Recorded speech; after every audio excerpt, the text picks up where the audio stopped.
பின்பு தேவன் நோவாவையும் அவன் குமாரரையும் ஆசீர்வதித்து, நீங்கள் பலுகி பெருகி பூமியை நிரப்புங்கள். ஆதியாகமம் 9:1. உங்களை பற்றிய பயமும் அச்சமும் பூமியில் உள்ள சகல மிருகங்களுக்கும் ஆகாயத்தில் உள்ள சகல பறவைகளுக்கும் உண்டாயிருக்கும். பூமியிலே நடமாடுகிற யாவும் சமுத்திரத்தின் மச்சங்கள் யாவும் உங்களுக்கு கையளிக்கப்பட்டன. ஆதியாகமம் 9:2. நடமாடுகிற ஜீவ ஜந்துக்கள் யாவும் உங்களுக்கு ஆகாரமாயிருப்பதாக. பசும் பூண்டுகளை உங்களுக்கு தந்தது போல அவைகள் எல்லாவற்றையும் உங்களுக்கு தந்தேன். ஆதியாகமம் 9:3. மாம்சத்தை அதன் உயிராகிய இரத்தத்தோடே புசிக்க வேண்டாம். ஆதியாகமம் 9:4. உங்களுக்கு உயிராயிருக்கிற உங்கள் இரத்தத்திற்காக பழி வாங்குவேன். சகல ஜீவ ஜந்துக்களிடத்திலும் மனுஷனிடத்திலும் பழி வாங்குவேன். மனுஷனுடைய உயிருக்காக அவனவன் சகோதரனிடத்தில் பழி வாங்குவேன். ஆதியாகமம் 9:5. மனுஷன் தேவ சாயலில் உண்டாக்கப்பட்டபடியால் மனுஷனுடைய இரத்தத்தை எவன் சிந்துகிறானோ அவனுடைய இரத்தம் மனுஷனாலே சிந்தப்பட கடவது. ஆதியாகமம் 9:6. நீங்கள் பலுகி பெருகி பூமியிலே திரளாய் வர்த்தித்து விருத்தியாகுங்கள் என்றார். ஆதியாகமம் 9:7. பின்னும் தேவன் நோவாவையும் அவன் குமாரரையும் நோக்கி, ஆதியாகமம் 9:8. நான் உங்களோடும் உங்களுக்கு பின்வரும் சந்ததியோடும். ஆதியாகமம் 9:9. உங்களோடைய பேழையிலிருந்து புறப்பட்ட சகல ஜவ ஜந்துக்கள் முதல் இனி பூமியில் உண்டாக பெய்கிற சகல ஜீவ ஜந்துக்கள் பரியந்தம் பறவைகளோடும் நாட்டு மிருகங்களோடும் உங்களிடத்தில் இருக்கிற பூமியில் உள்ள சகல காட்டு மிருகங்களோடும் என் உடன்படிக்கையை ஏற்படுத்துகிறேன்.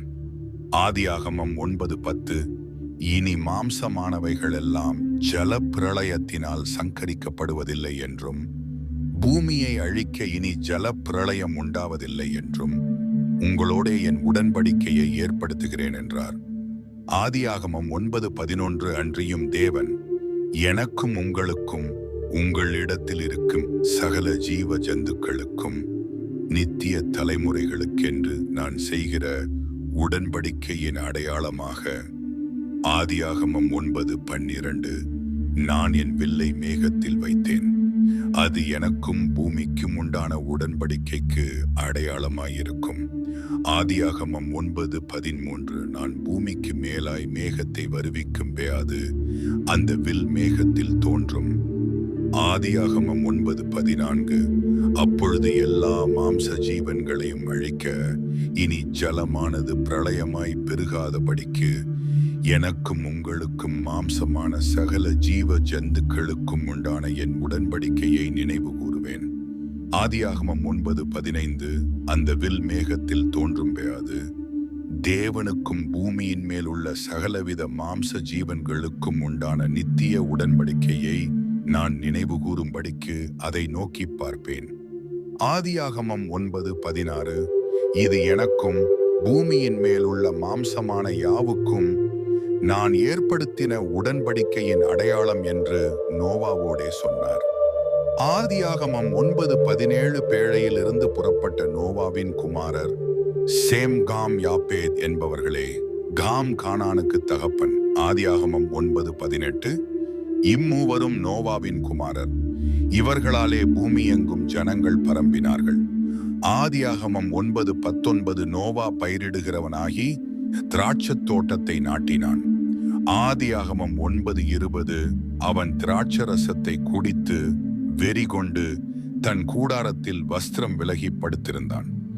ஆதியாகமம் 9:21.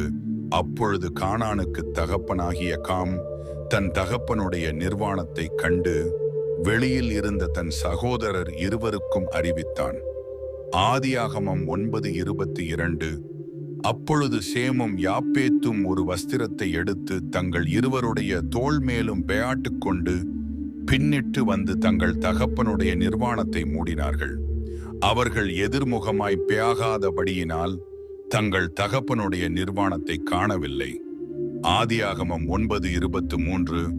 நோவா திராட்சரசத்தின் வெறிதெளிந்து விழித்த பெயாது தன் இளைய குமாரன் தனக்கு செய்ததை அறிந்து ஆதியாகமம் 9:24 கானான் சபிக்கப்பட்டவன் தன் சகோதரரிடத்தில் அடிமைகளுக்கு அடிமையாயிருப்பான் என்றான். ஆதியாகமம் 9:25 சேமுடைய தேவனாகிய கர்த்தருக்கு ஸ்தோத்திரம் உண்டாவதாக, கானான் அவனுக்கு அடிமையாயிருப்பான். ஆதியாகமம் 9:26 யாப்பேத்தை தேவன் விருத்தியாக்குவார், அவன் சேமுடைய கூடாரங்களில் குடியிருப்பான், கானான் அவனுக்கு அடிமையாயிருப்பான் என்றார். ஆதியாகமம் 9:27 ஜலப்பிரளத்துக்கு பின்பு நோவா 350 வருஷம் உயிரோடு இருந்தான். ஆதியாகமம் 9:28 நோவாவின் நாட்கள் எல்லாம் 950 வருஷம் அவன் மரித்தான்.